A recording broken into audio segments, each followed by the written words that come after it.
You've said that the best hires come from Amazon warehouse floors. What should companies be looking for when they're staffing or evaluating talent for these kind of projects that you're describing?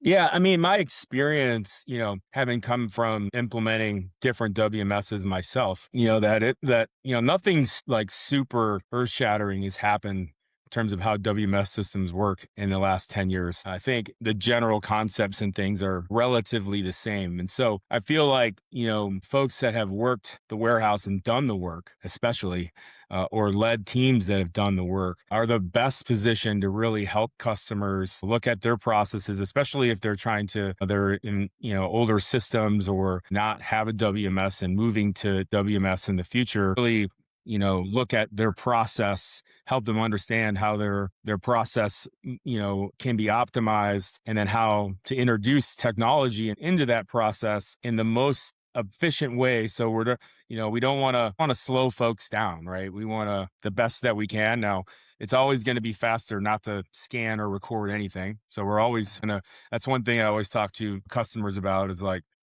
probably gonna slow folks down if they're working off paper and you have folks that have been in here for 15 years. Those guys are gonna go slower than they used to, but you'll be able to onboard new people faster. And when we start increasing the volume and scaling, we'll be able to do more with less. And so that's usually the goal, right? Yeah. But anyways, just looking at those kinds of people understand that kind of stuff and how to introduce it. So really, you really look for folks with that background and that experience first. Hopefully they'd worked with some kind of WMS system.